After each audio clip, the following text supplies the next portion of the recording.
Alô, meu amigo da Paiquerê, amigo da 91,7, um grande abraço. Mais um sábado, mais um Paiquerê Rádio Opinião especial. Muito obrigado a você que está ligado apenas no som da Paiquerê 91,7 e você também que já está no YouTube ou no Facebook Paiquerê 91,7. Lino Ramos mais uma vez conosco aqui no nosso Paiquerê Rádio Opinião. Tudo bem, seu Lino? Tudo bem, JB? Bom dia a todos. Bom sábado. A gente poderia estar tratando de um tema até melhor, mais leve, mas é um assunto que importa na vida de todo mundo, especialmente com o que aconteceu recentemente, ainda está acontecendo no Rio Grande do Sul. É verdade. Aliás, um assunto muito importante, sem dúvida, para todos nós, principalmente para os leigos que ouvem informações, o que é que está acontecendo, por que aconteceu isso no Rio Grande do Sul, repetindo agora algo que aconteceu lá em 1941, 42. Por isso, olha, a gente agradece demais e nós recebemos aqui dois profissionais da área, dois professores. Professor Marcos Robalinho Lima, do Departamento de Ecologia CCB e integrante do Novo Arranjo de Pesquisa e Inovação, NAP, Emergência Climática, que daqui a pouco a gente explica. Professor Marcos, muito obrigado pela presença. Bom dia, obrigado pelo convite. Na verdade, é Departamento de Biologia Animal e Vegetal e não de Ecologia, só para... Senão os meus colegas depois ficam chateados comigo. Tá bom. Tá certo. É a professora Deise Fabiana Eli, professora de climatologia, tá certo, né, professora? Sim. Do curso de Geografia da UEL, doutora em Geografia e também é coordenadora do Eixo Clima. Isso, professora? Isso, eu coordenei o Eixo Clima, né, durante 5 anos. É um projeto que foi financiado pelo Parque Tecnológico Itaipu. Ah, perfeito. Nós vamos explicar e vamos falar sobre ele, vamos ter tempo. Mas, bom, primeiro, o professor Marcos é de Londrina, não? Não, eu sou original de Brasília. De Brasília? Então, eu cheguei em Londrina em 2014 e em 2015 assumi como professor efetivo na UEL. Ah, perfeito. Veio para cá para licionar? Vim para cá porque eu passei no concurso e veio a família inteira. É aquilo que a gente sempre fala, né? Gostou aqui, pisou essa terra vermelha, fica, né, professor? Exatamente. Tá gostando ou não? Foi bom? Gosto. Eu não tenho o que reclamar, não. Eu acho uma cidade muito boa, uma cidade com bastante infraestrutura e, ao mesmo tempo, sem a loucura de uma grande capital. Grande capital, então, eu gosto bastante de Londrina. Que legal. E a professora Deise? Eu sou gaúcha, nascida em Lajeado, que é uma das cidades atingidas, sim, mas já sou pé vermelho, né? Veio para cá quando? Para o Paraná, em 79, pequena, né? Eu falo que eu sou a verdadeira fronteira agrícola, que minha família veio lá do sul, né, para o oeste do Paraná. E como professora, como estudante na UEL, entrei em 1990 e em 1997 entrei como docente. Perfeito. Como está a família no Sul nesse momento, professora? Graças a Deus, todos lá estão bem, né? Apenas um tio que está desalojado, porque ele morava, a casa dele é na beira do rio Taquari. Uhum. Meu pai falou com um primo e todos os anos o meu primo retira ele por causa das cheias, né? Só que ele mora no mesmo lugar até hoje. Uhum. Só que nessa vez a casa dele está submersa, mas ela está em pé e vai precisar de uma reforma um pouco maior. Perfeito. Eu acho, então, duas coisas que a gente poderia começar antes de nós falarmos desse problema do Rio Grande do Sul e outros problemas que nós já tivemos e que poderíamos ter. Um pouquinho, professor Marcos, a NAP. O que é a NAP? Então, a Fundação Araucária, ela vem financiando projetos de redes de pesquisa, né, que chama esses Novos Arranjos de Pesquisa e Inovação. E uma das redes que ela está financiando é esse que a gente chama de rede emergência climática. Então, ela é uma rede que conta com 48 professores, né, pesquisadores, de diversas universidades do Paraná. Então, Federal do Paraná, a UEL, a UEM, a UniOeste, Unicentro. E ele trabalha com diferentes eixos, vamos dizer assim, temas, né? Então, ele tem um tema que é conhecimento e perspectiva das mudanças climáticas, diagnóstico e particularidades do estado do Paraná. O eixo 2, que é onde eu atuo, que é o impacto das mudanças climáticas na biodiversidade, nas bases ecológicas do território paranaense. O eixo 3, que é mitigação das emissões de gases do efeito estufa e poluentes climáticos de vida curta no estado do Paraná, estado atual, desafios e perspectivas futuras. Aí temos um eixo 4, que é adaptabilidade e resiliência humana às mudanças, né, climáticas, emergência climática no estado do Paraná, riscos e vulnerabilidades. E o último eixo, que é ações e perspectivas educacionais, comunicacionais, no processo de sensibilização e conscientização para o enfrentamento da emergência climática no estado do Paraná. Quer dizer, é algo assim abrangente, tudo que se refere ao problema do clima, das mudanças, das alterações. E tentando sempre ver, vamos dizer assim, diferentes esferas, né, e eixos do conhecimento, né? Tanto eixos mais aplicados aos seres humanos, apesar que eu acho que tudo aqui é aplicado aos seres humanos, mas também pensando na biodiversidade. Bom, e eu pergunto para vocês, tanto para a doutora Deise como para o senhor, se esses eventos extremos que nós estamos enfrentando têm a ver com mudanças climáticas naturais ou provocadas pela atividade humana? Você quer começar, professora? Tanto faz. Bom, dentro desse eixo clima que eu ajudei, né, na verdade eu coordenei e a gente deixou uma equipe dentro do Parque Tecnológico Itaipu que trabalha hoje em dia com cenários climáticos. E a gente trabalhou em 5 anos os dados de todo o estado do Paraná. São 299 postos pluviométricos e aproximadamente de 16 a 20 estações meteorológicas distribuídas no estado, considerando um recorte de 1977 a 2018. E justamente estou tentando mapear a ocorrência dos extremos climáticos, a gente fez isso, deixou diagnosticado.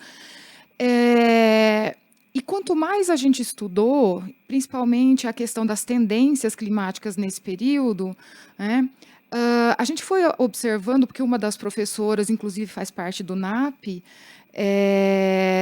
ela trabalha com essa questão, associação oceano-atmosfera, né, e dentro dessas nossas análises a gente foi observando, na verdade, a variabilidade. A gente foi vendo que existem alguns ciclos que estão muito correlacionados com as atividades de como se comportam as temperaturas da superfície do mar em diferentes áreas do Pacífico e do Atlântico, e inclusive, por incrível que pareça, do Índico.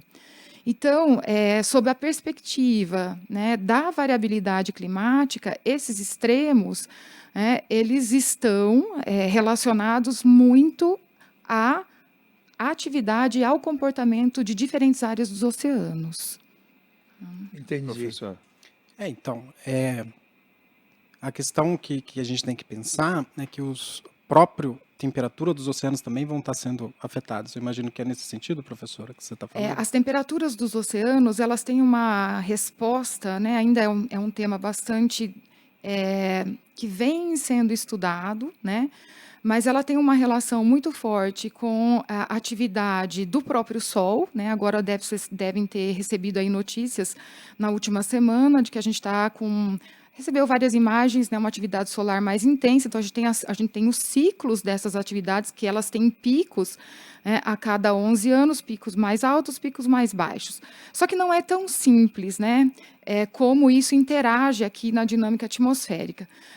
Existem outras questões um pouco mais complexas que relacionam o próprio movimento do Sol, né, que o Sol não está parado no universo, né?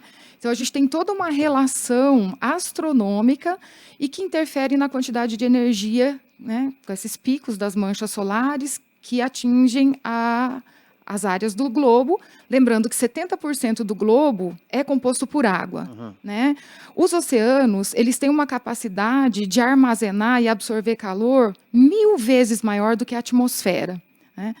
Então, hoje em dia, a gente tem buscado referências de entender um pouco mais como essa dinâmica interfere na dinâmica climática. Então, esses extremos extremos de chuva, extremos de temperatura. Agora, enquanto chove muito no Rio Grande do Sul, aqui no norte do Paraná, a gente tem um período prolongado de seca. Está todo mundo esperando, porque está com problema na safrinha do milho, que está ali já terminando de encher os grãos, né, e pode impactar nisso. Então, a gente está aguardando também a baixa nas temperaturas que ainda não aconteceram, né? A gente está esperando isso. Isso tudo se reflete com essa dinâmica do Oceano Pacífico Equatorial, que tem muita influência na nossa região aqui, na região oeste do Paraná, na região sul do Paraná. E, por consequência, um dos estados que mais, vamos dizer assim, reproduz essa influência é o Rio Grande do Sul, com essa ocorrência de chuvas. Então, na perspectiva da variabilidade climática, esses extremos, como eles são percebidos em diversos outros ciclos, né, como o senhor falou, 1941, a gente teve uma maior enchente, né, na região do Vale do Taquari. 1983 foi um ano muito chuvoso. Também, 82, 83, a gente teve um ano de forte El Niño. 92... 93, 97, 98, 2005, 2006. Então, a gente vai tendo esses ciclos que, dentro da variabilidade, hoje, com uma maior cobertura, né, de satélites, de estudiosos, de meteorologistas, oceanógrafos, se debruçando sobre esses dados, né, a gente tem conseguido explicar essa variabilidade associada aos oceanos. Não estou querendo dizer com isso que a sociedade, enquanto produtora de um uso do solo, de um uso da terra, das áreas urbanas, não produz, né, um clima. Sim, ela colabora para a produção de um clima mais próximo à superfície. Um grande exemplo disso é o clima urbano, né? As cidades, elas são produzidas por pessoas. A gente teve uma migração muito grande, rural-urbana, na década de 70, final dos anos 70, né, todo um boom das nossas cidades brasileiras. E a gente tem, sim, a produção de um clima urbano. E a forma como a sociedade, né, produz a sua cidade, se ocorrem eventos mais extremos ou não, ele vai impactar sobre essa superfície. Então, é nesse sentido que a gente trabalha, principalmente nós da geografia, a gente tem muito essa visão do processo de ocupação do espaço urbano. Mas esses extremos, aqui na nossa região, a gente tem muitos extremos de ventos muito fortes, né? Período da primavera e do verão. E eles acontecem periodicamente, mais ou menos intensos, em virtude da correlação oceano-atmosfera. Quer dizer, se eu entendi, porque a gente ouve muito isso de dizer, não, é a mão do homem, o que o homem fez, por isso uma resposta da natureza. Na verdade, nesse estudo, quer dizer, pode ajudar, ou pode, mas na realidade é um ciclo normal que acontece. Ele tem períodos. Entendi. Tá? O que a gente coloca é que, como a sociedade produz e ocupa os espaços, por que uma sociedade é mais ou menos impactada, né? Então, aí é nesse sentido de como a sociedade ocupa os espaços, é que ela vai estar mais vulnerável aos vamos dizer assim, aos maiores riscos. Onde deveria estar ocupando o espaço, né? Como também. Mas eu tenho uma visão um pouco diferente, assim, porque a gente está tendo uma tendência de aquecimento global. A gente está ocorrendo isso, muito devido ao efeito dos gases, dos efeitos estufa, e eu entendo que isso pode também afetar até o quão extremo essa variação pode ocorrer. Eu entendo toda essa questão técnica que a professora está colocando, mas eu entendo que o ser humano também tem a sua parte nesse efeito também, que a gente está vivenciando isso, né? Então, uma das previsões é que a gente vai ter os eventos extremos com mais frequência. Se a gente já chegou lá, né, professora? Eu não sei, mas essa é uma das previsões dos efeitos das mudanças climáticas, que esses eventos extremos se ocorram de forma mais frequente. No caso do estado do Paraná, que é o que eu tenho um pouco mais de experiência, vamos dizer assim, com relação às temperaturas, né, existe sim essa questão dos cenários produzidos pelo IPCC e os resultados dos modelos projetados para 2030, 2050, 2100. O resultado desses modelos é que, quando eu considero a média global do planeta, que há aproximadamente 600 milhões de anos atrás, a gente atingiu essa temperatura entre 14 e 16 graus, é a média, se eu considero a temperatura do planeta como um todo. É uma conta, tá? Desconsiderando se eu tenho... se aqui é verão, no hemisfério norte inverno. Então, é uma conta. Né? Essa conta, ela é projetada, como o professor falou, nesses cenários do IPCC. Nessa conta, há uma previsão de aquecimento. Quando a gente passa a estudar pontos separados, como eu disse, o estado do Paraná, a gente não observa esse aquecimento. Tá?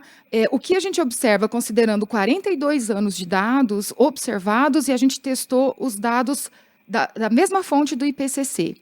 A gente tem já ocorrendo, né, uma variação nos dados para mais. A tendência, ela nos mostrou uma variação de 0,4 a 0,6 graus. Quando eu olho para isso, porque na ciência a gente procura estudar o passado para entender o futuro, né, e projetar esse futuro. Como eu disse, eu não trabalho com previsão, né? Eu não tenho formação para isso, eu não sou meteorologista. Então, por isso, a gente trabalha fazendo uma análise estatística dos dados e tentando entender se essa estatística nos indica para o futuro, certo? Então, nas temperaturas médias gerais do estado do Paraná, a gente tem essa tendência positiva entre 0,4 e 0,6. Se um estatístico analisa esses dados, ele vai dizer, professora, isso pode ser a própria variabilidade dos dados, porque 0,4 e 0,6 para a estatística não é nada. Né? E a gente tem assim, observando a variabilidade dos dados, nós detectamos, isso com cálculo estatístico, um padrão de comportamento tanto das temperaturas máximas e médias.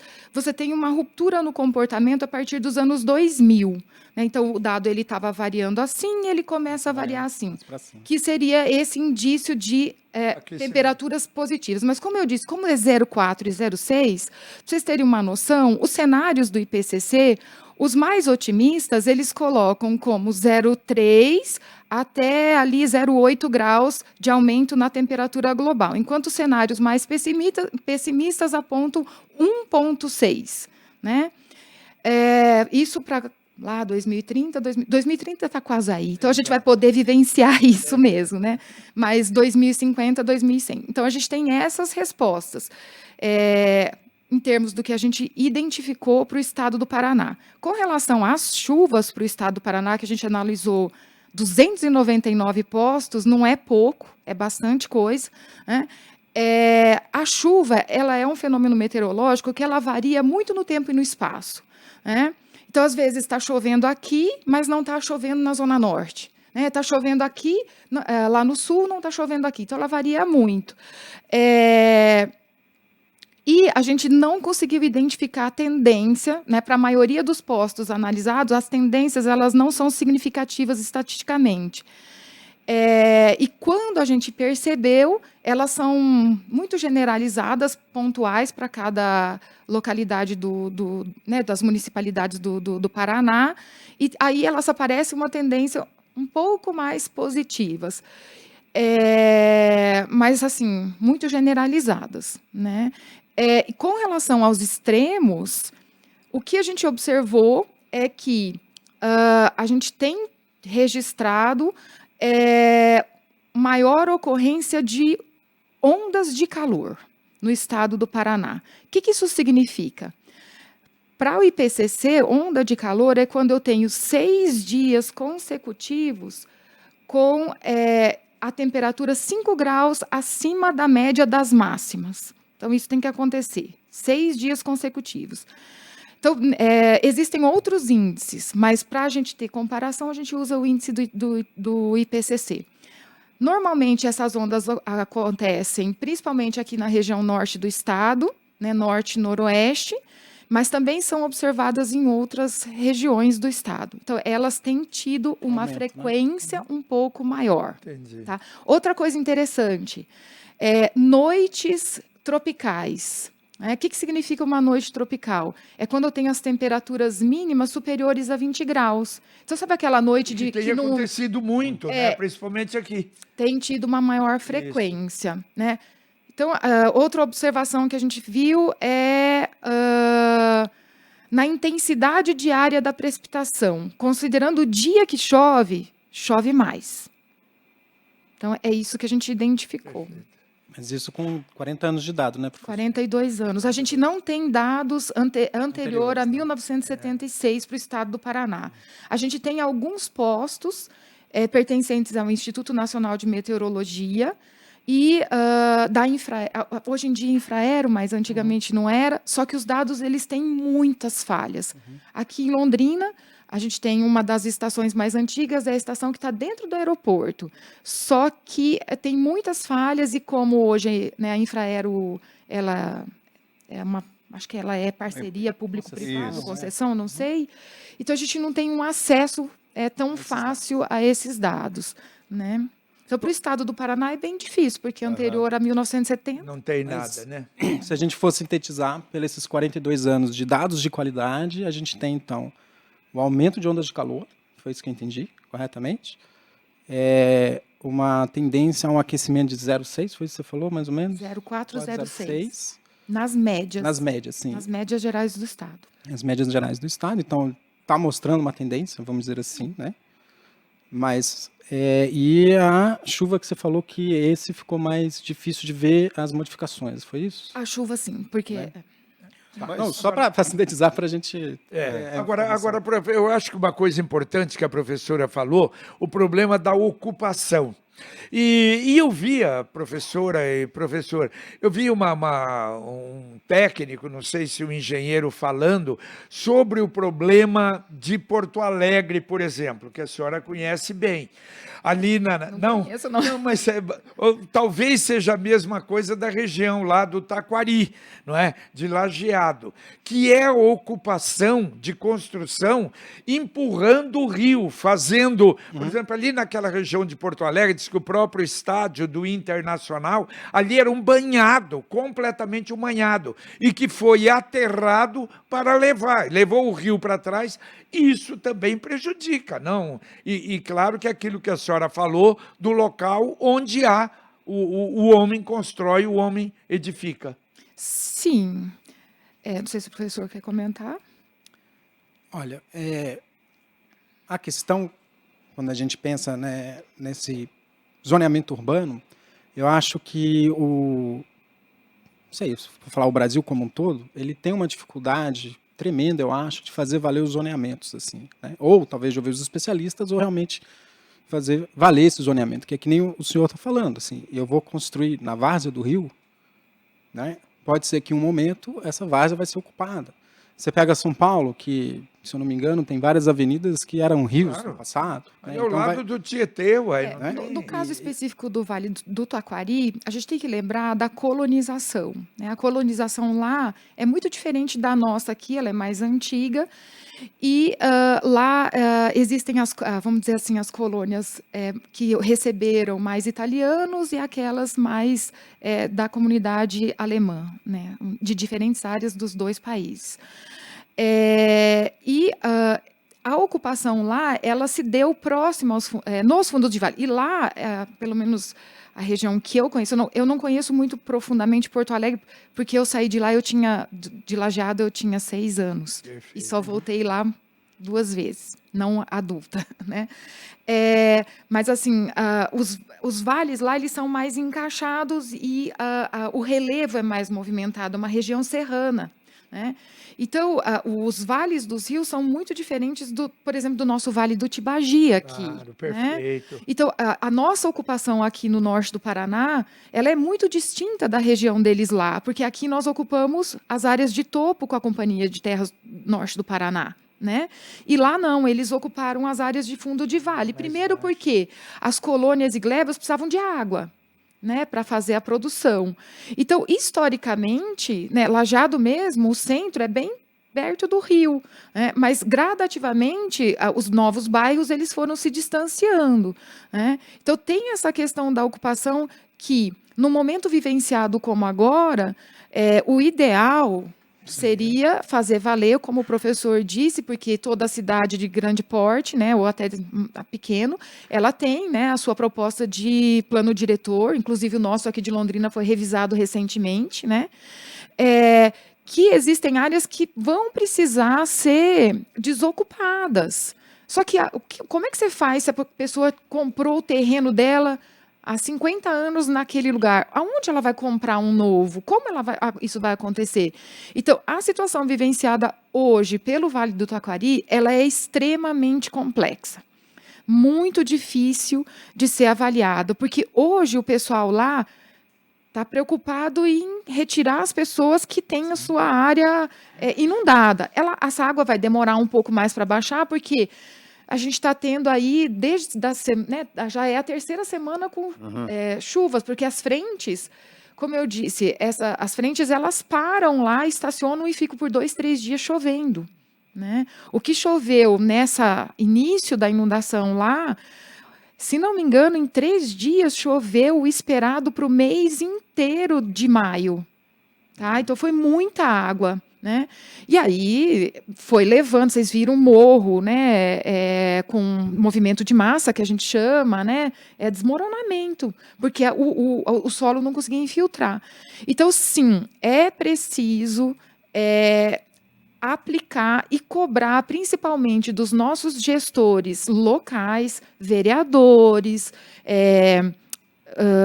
os secretários, né, de planejamento urbano, que o que está colocado dentro do plano diretor e no planejamento urbano seja efetivado na prática. Eu entendo que o Brasil, nessa parte de diagnóstico climático, né, de áreas de risco, as nossas defesas civis dos diferentes estados, elas têm isso mapeado, com diversas tragédias que aconteceram, né, em todos os estados.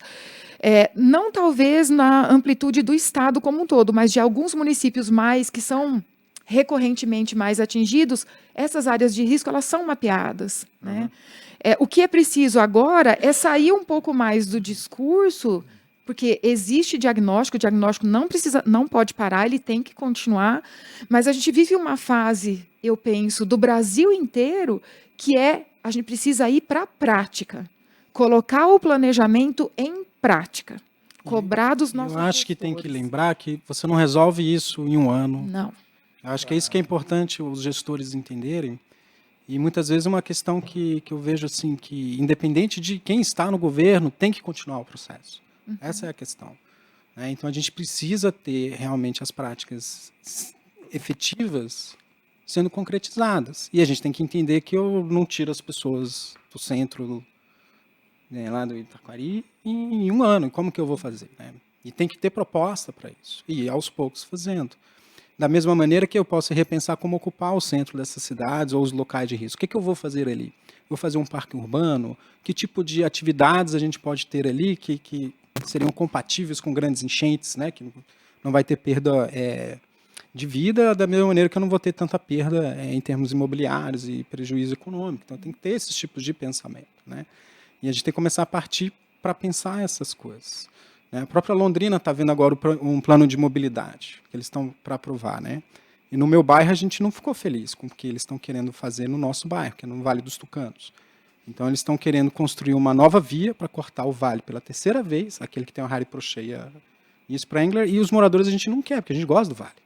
A gente gosta de ir lá no vale, a gente gosta de curtir a natureza, a biodiversidade, mas a proposta que chegou para a gente é fazer mais uma via. Né? E cortar o vale, mais uma vez, com uma outra via de mobilidade. Então a gente tem que pensar esses planejamentos e agir. Porque muitas vezes a gente está pensando num zoneamento, também pensando em moradias e comércios, mas a gente também tem que pensar essa mobilidade urbana. Como é que eu vou fazer também? Né? Que tipo de mobilidade a gente quer? Mobilidade só para carros? A gente vai pensar em transporte público? Como que a gente vai fazer essa cidade? Uma cidade para poucos, uma cidade para muitos? Né?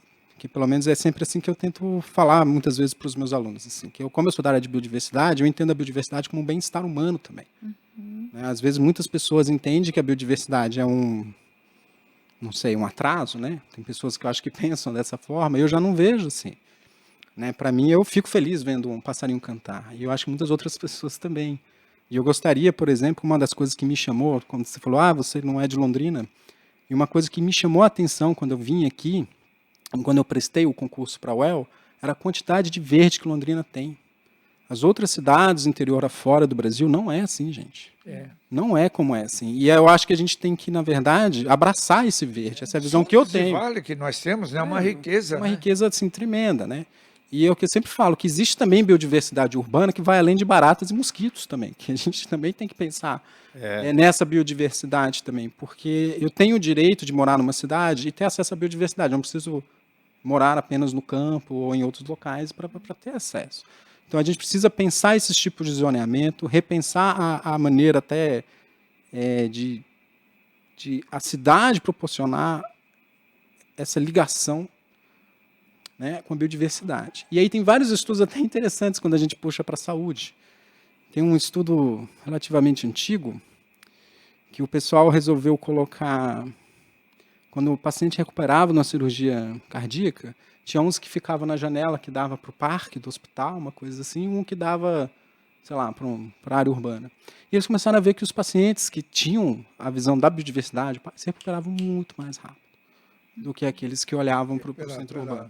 E aí tem diversos outros estudos mostrando que tem aspectos de depressão ligados às pessoas que não conseguem ter acesso às áreas verdes, né, nas grandes cidades. Então a gente precisa também assim, ter esse aspecto em mente também, quando a gente pensa em biodiversidade. Ela traz um bem-estar para a gente, não só para diminuir as enchentes, como a gente sabe da importância das áreas de preservação permanente, por exemplo, mas a nossa própria vida, assim, de ser mais feliz, assim, né? Parece uma coisa meio hippie aqui que eu estou falando, mas... Mas é a realidade.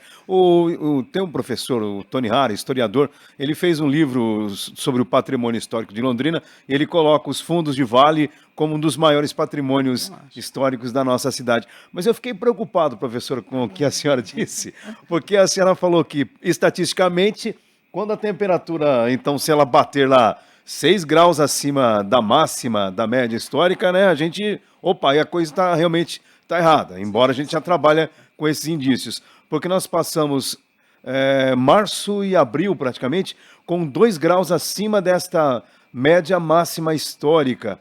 Quer dizer, aí já tem um ponto que... Não, preocupa, agora, período que você se refere agora a 2024, Isso, exatamente. certo?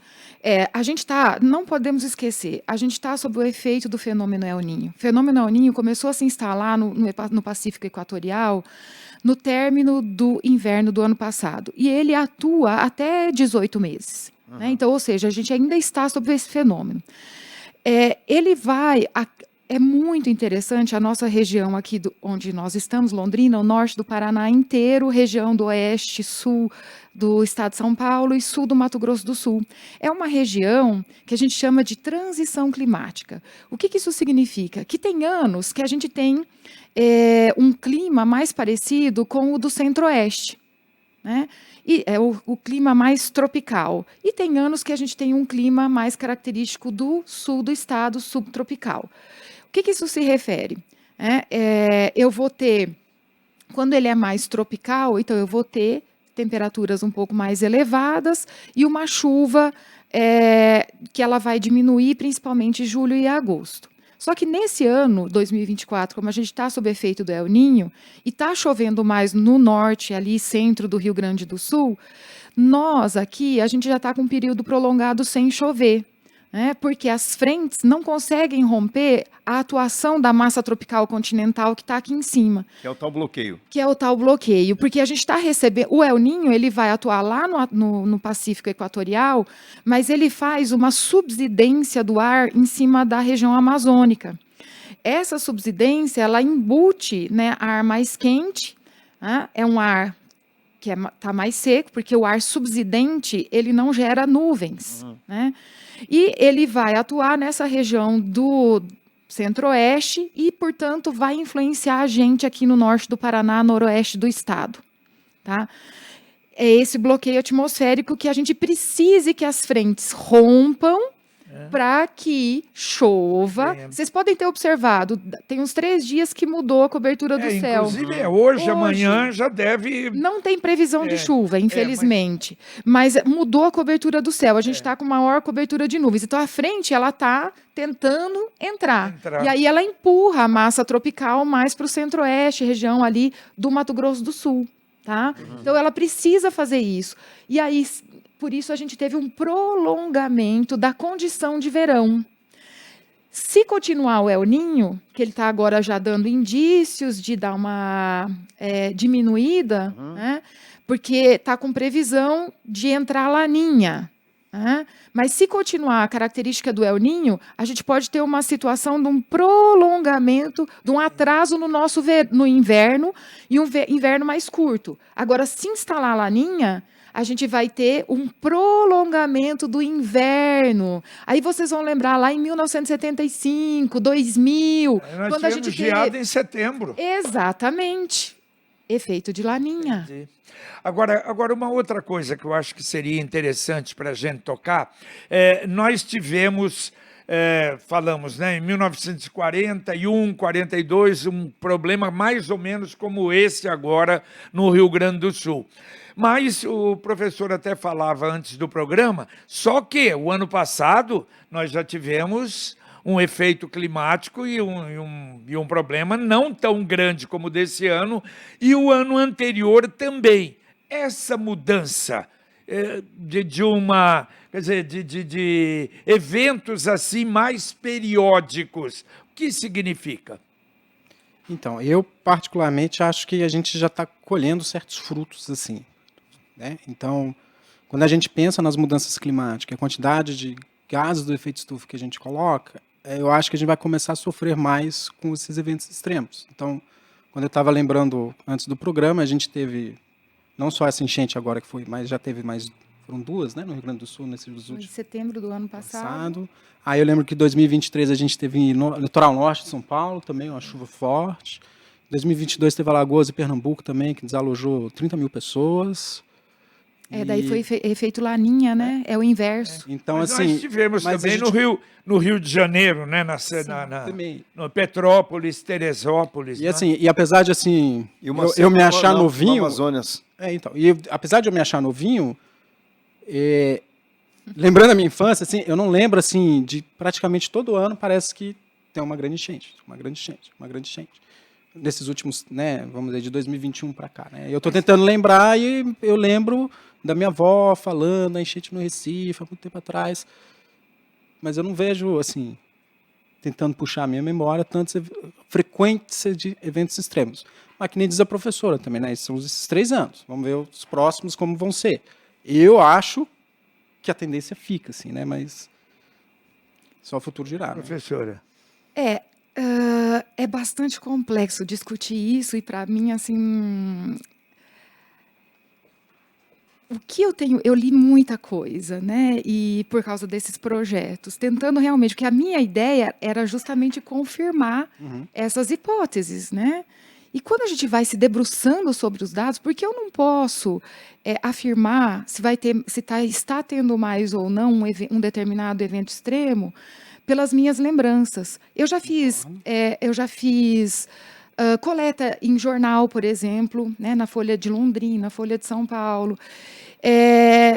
Quando a gente usa essas fontes, né, para verificar a ocorrência de um evento extremo, elas só vão destacar os mais extremos. Claro, por isso que foi a proposta do projeto que eu coordenei, né? E a gente vem aprimorando, né, como mapear esses eventos. E existem vários estudos usando os mesmos índices para várias localidades do mundo, né? E a gente vai vendo que cada localidade responde de um jeito diferente. O que eu fiz aqui foi uma síntese do que a gente observou para o estado do Paraná. E a gente tem percebido, sim, essa associação com essas áreas oceânicas. Por exemplo, o litoral e o leste do Paraná, ele tem uma associação maior de ocorrência desses eventos quando a gente percebe variabilidade em áreas de temperatura do Oceano Atlântico Sul. O interior, o norte e o sul têm uma associação maior com o Oceano Pacífico. E hoje em dia, os fenômenos El Niño e Laninha, eles são assim, os mais conhecidos da meteorologia brasileira e internacional. Por quê? Porque eles produzem muitos impactos, né? Na ocorrência de extremos ou não. E a gente também, hoje em dia, existem áreas do Pacífico, porque eu posso ter o que a gente chama do El Niño Pacífico Equatorial, mas eu também posso ter o Pacífico Central, que é uma outra área do Pacífico que esquenta ou esfria. E o que provoca esse aquecimento ou esfriamento da água? Olha, como eu disse, hoje em dia, desde os anos 2000 para cá, em virtude de um discurso maior e que é bastante propalado, porque a gente tem tido as diferentes COPs, né? A gente vai ter uma COP aqui no Brasil ano que vem, que são essas reuniões promovidas pela ONU, né?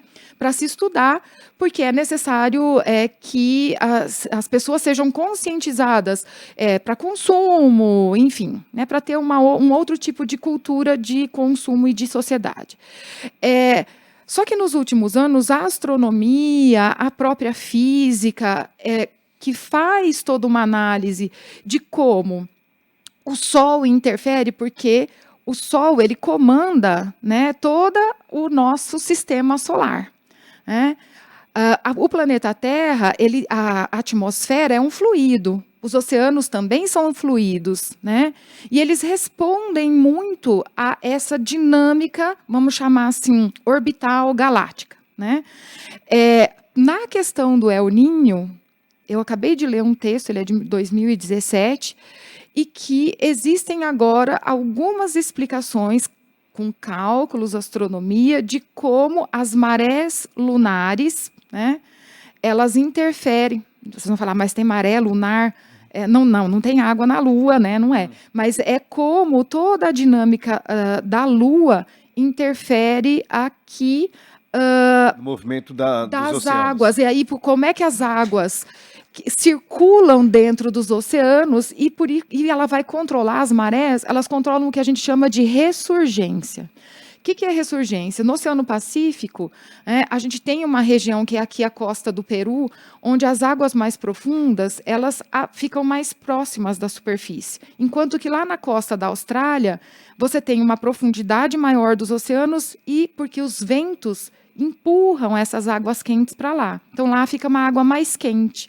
E esse ciclo de como essas águas se movimentam tem uma relação com o movimento de marés e da Lua. E a água do fundo é mais fria, né? Mais fria, mais densa. Mais densa. Aí, se a gente pensar, professor, nós temos aí o quê? 100 anos, mais ou menos, de dados meteorológicos, acompanhamentos, etc., pluviômetro e outros equipamentos.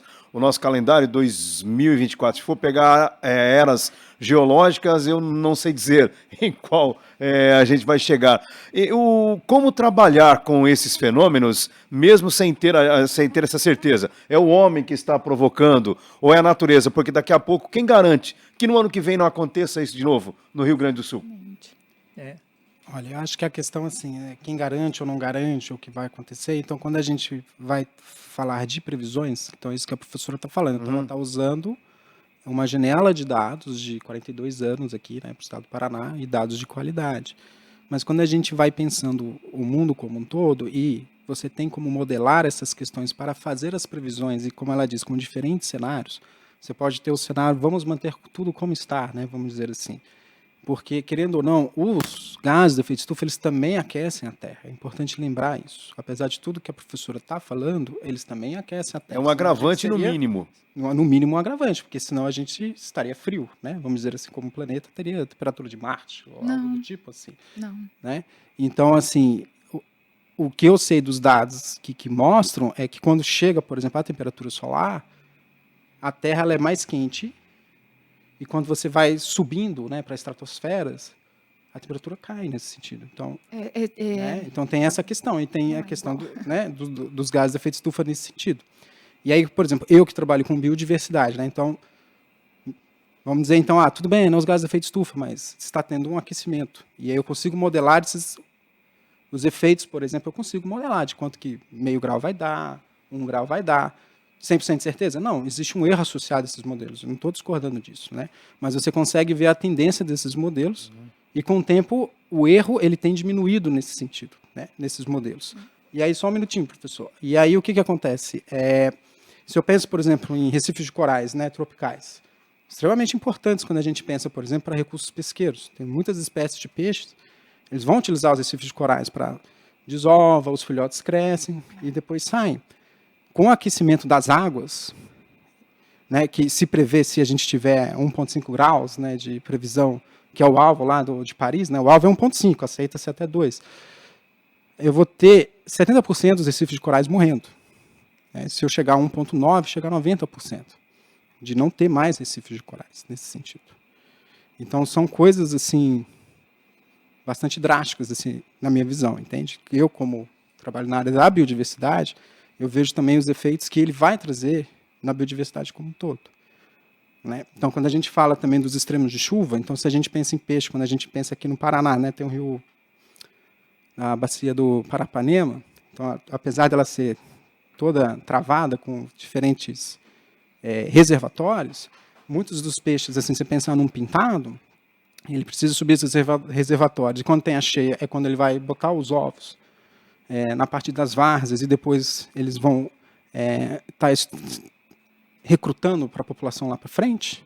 Isso já não está mais acontecendo, né? Então, se eu não tenho, por exemplo, tanto eu estou mexendo no ciclo hídrico, que se é ou não a questão dos seres humanos é uma questão, como eu também tenho um barramento que impossibilita, por exemplo, os peixes chegar nesses lugares. Então, hoje, se você for comer um pintado em Porto Rico, né, que tem aquela região, muito provavelmente não é do Paraná, aquele peixe pescado. Que ele já está, assim, ameaçado de extinção aqui para a região.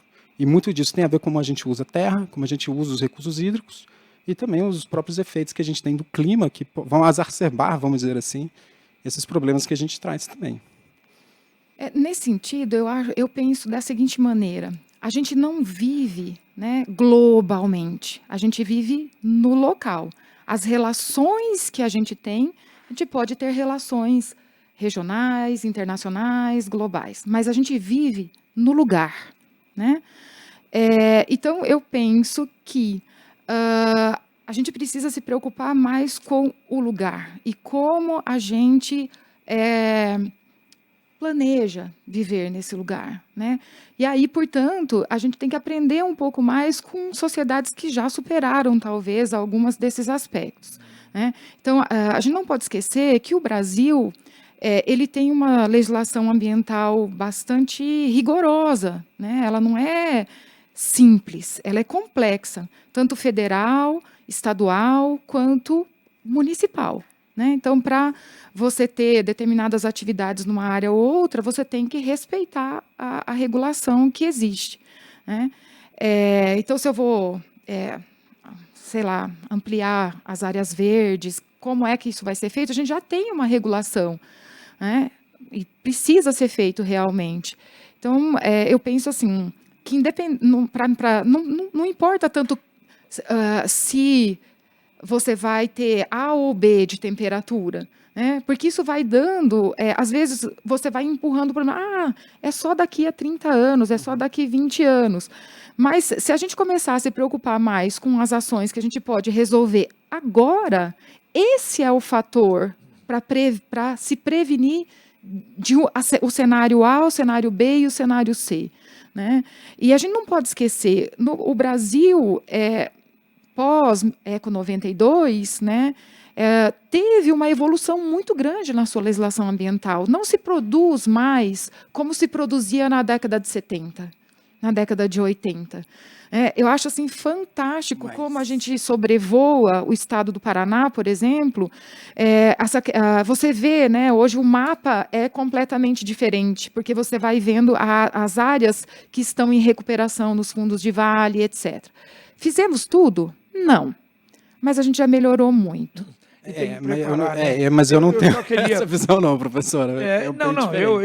Eu acho também. Eu sou mais pé no chão. Só que eu acho uma coisa que o professor falou ali, de lembrança. Eu sou muito mais velho do que os três aqui. E olha, eu não vejo muito. Por exemplo, ele falou, hoje está acontecendo muito mais.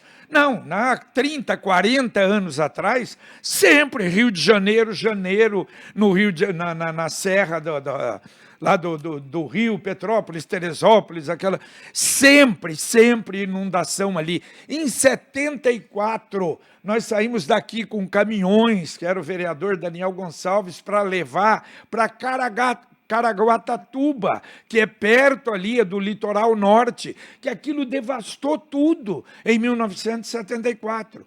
Então, quer dizer, como leigo, absolutamente leigo, eu penso nisso, eu acho, se fala muito, não, olha o que está virando o mundo, mas desde que eu era moleque, praticamente, que eu me entendo por gente, estes problemas nós sempre tivemos por aqui. Eu não tenho muito assim, essa visão, não. Eu até acho que a gente tem um código ambiental complexo, concordo com a professora, avançado, mas que eu diria que recentemente ele tem sido flexibilizado com as novas legislações que a gente tem tido. Então a gente tem, por exemplo, legislação para se fazer obra hídrica em áreas de preservação permanente, né, que está no Congresso, e diversas outras legislações, a própria revisão do Código Florestal. Da mesma forma que eu entendo, assim, aí claro, são questões de visões de mundo, tá? Então, quando a gente decide, por exemplo, que o Cerrado ou que a Mata Atlântica eu posso ter legalmente desmatado 20%, e eu particularmente gostaria de entender melhor esse número, né? 20% da onde e como. Se a gente for ver o próprio desmatamento do Paraná, como ele foi feito de uma forma muito rápida, né? Pensando nas décadas de 70 e nas décadas de 80. E aí a gente precisa fazer algumas perguntas. A primeira pergunta é, eu preciso desmatar mais para produzir mais? Essa é uma pergunta, eu entendo que não, porque eu acho que a gente tem tecnologia para produzir mais por hectare, então não tem para que eu ir lá desmatar mais, é um ponto. Segundo ponto, eu acho que eu consigo também recuperar e restaurar, né, como a professora falou, as matas. E, sinceramente, não é nem jogar dinheiro fora. Imagina que se a gente resolvesse ter um projeto, né, um plano de restauração florestal da Mata Atlântica a nível nacional ou a nível estadual. Eu vou investir dinheiro que vai retornar para a sociedade, porque eu vou ter que contratar a pessoa que planta, eu vou ter que pensar como que eu vou produzir muda, como que eu vou produzir semente, e você vai pensar assim, é um desenvolvimento de diversas áreas, desde tecnologia a empregar pessoas que muitas vezes não têm as habilidades para trabalhar em coisas mais complexas. Assim. Então, assim, eu entendo que é possível fazer essas coisas e é possível andar. O desenvolvimento do país, é isso que eu sempre falo, assim, que desenvolvimento que a gente quer, o que a gente almeja para o futuro. Que eu acho que isso é extremamente importante. E, claro, vão ter visões diferentes, né? A gente está numa democracia, as pessoas vão ter visões diferentes e pautas diferentes para serem defendidas, assim, né?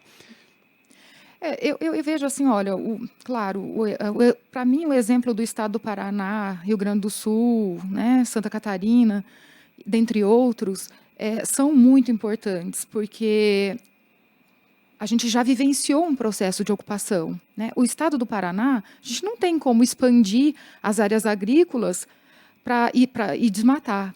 Pelo contrário, né, hoje em dia o agricultor ele precisa recuperar a área que foi vamos dizer assim, devastada na época lá nos anos 60, 70. Tanto é que a gente tem um site e um monitoramento, hoje ele é bem importante no país, ele se chama Map Biomas. E você pode colocar lá o estado, o município, a unidade da federação. Quando a gente coloca o estado do Paraná, porque eles têm um mapeamento do uso do solo, desde 1985 para cá, o último que foi atualização foi lançado em 2022, se não me engano, ele fecha com 2020. Eles fazem sempre atualizações. E o estado do Paraná, se você vê lá, ele ganhou em áreas de recuperação. Dentro desse projeto que eu trabalhei lá, financiado pelo Parque Tecnológico Itaipu, um dos professores ele mapeou isso na região do Paraná 3. E é uma região que ela tem ganhado áreas verdes. Isso demonstra a aplicação da legislação ambiental, né? Porque hoje o produtor ele precisa ter o CAR, né? O Cadastro Ambiental Rural, e tem que delimitar as áreas de recuperação, né? Concordo. Aqui no estado, a gente consegue sempre ficar entre os 3 primeiros produtores, quarto primeiro produtores do Brasil, soja, milho, trigo, dentre outros, né? Em virtude do investimento tecnológico. Né? Então, a gente não produz mais da mesma forma que era produzido há 30, 40 anos atrás. Concordo com o professor também. O nosso processo histórico de ocupação ele já aconteceu, mas existem áreas como a região amazônica, existem outras áreas, né? Enfim, o Cerrado ele foi muito mais devastado porque foi essa lógica de ocupação nos anos 70, 80. Né? A gente não tinha esse código valendo, né? Código florestal, vamos dizer assim. E a gente consegue, sim. Hoje em dia, o produtor é um exemplo disso. Né? Ele produz mais, ele produz melhor e consegue preservar melhor. Né? É uma mudança drástica nesses últimos 20 anos. É fruto de uma série de processos legislativos, a fiscalização, que ainda é precária, precisa melhorar. Né? Então, eu vejo como um caminho que vem sendo melhorado. Somos perfeitos? Não. Já melhoramos muito. Né? Quando a gente pensa, doutora Deise, sobre a questão, por exemplo, do corredor de umidade da Amazônia, a importância que ele tem para o Paraná, pensando no Paraná, a devastação que acontece na Amazônia pode colocar em risco esse corredor, essa umidade? E qual seria a consequência, por exemplo, se este corredor perder a sua intensidade para o estado do Paraná? É melhor climatologista falar. Mas Bom, eu entendo que há problemas. Aqui no estado do Paraná, as nossas chuvas elas não são geradas pela umidade da Amazônia. Tá? As nossas chuvas, ou quando a gente tem a influência da Amazônia, ela está atrelada ao anticiclone do Atlântico. É uma zona de alta pressão que fica no Atlântico Sul, entre 20 e 30 graus de latitude. As águas que circulam nessa região, elas têm um ramo mais próximo da superfície, que adentram a região sudeste, região leste do Paraná, e tem um ramo que ele passa beirando a África, ele sobe, vai lá no Nordeste, entra na Amazônia, se junta com a umidade da Amazônia, vai passar na região, no período da primavera, ele vai se fortalecendo, verão, ele passa pela região do Pantanal e joga essas águas aqui para nós. Como isso? Quando a gente tem na primavera, mês de setembro, vocês vão me chamar de novo, porque vai ter vendaval. Período de setembro, outubro, novembro, a gente tem muito vendaval e aquela chuva de final do dia. Fica tudo escurecido, cai a luz, e aquela chuva que dá assim... Cai uma chuva de meia hora e já faz um estrago. Pode ver, alaga Tiradentes, alaga 10 de dezembro. Essa chuva, ela é proveniente dessa umidade.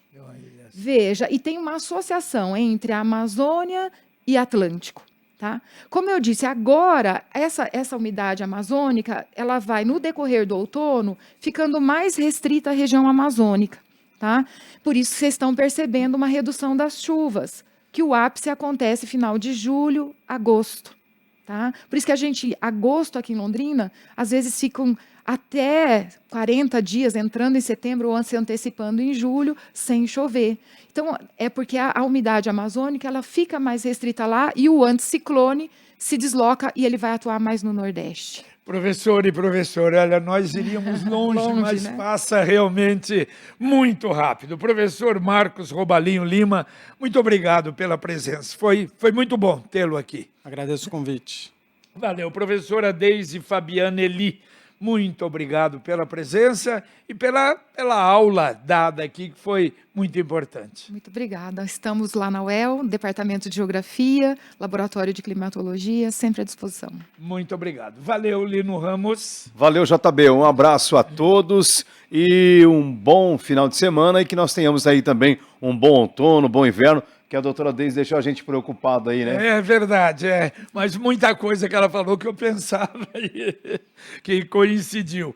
Olha, bom, nós vamos reprisar para aqueles, normalmente a gente faz isso, o programa hoje às 18 horas. Não há futebol hoje, né? As rodadas foram suspensas do Campeonato Brasileiro, às 6 horas da tarde, então apenas na Paiquerê com som em 91,7. E no YouTube você tem o programa a hora que você quiser, não apenas esse programa, mas todos os programas de sábado. O Paiquerê Rádio Opinião Especial estão no YouTube, como também as histórias, já estamos aí, né, com mais de 300 capítulos da história de Londrina, Londrina de braços abertos, esse trabalho maravilhoso do William Santini, que será o livro dos 90 anos da cidade de Londrina, um presente da Paiquerê 91,7. Muito obrigado ao João Cortez, aqui na equipe do Marcão Careca, ao Luciano Magalhães na técnica, ao Nelson Almagro na central e a você que nos acompanhou. Vem aí agora, aqui na Paiquerê, o nosso bate-bola com a equipe total. E a gente volta, se Deus quiser, na segunda, com o Jornal da Manhã, o Amigo da Cidade. Um abraço.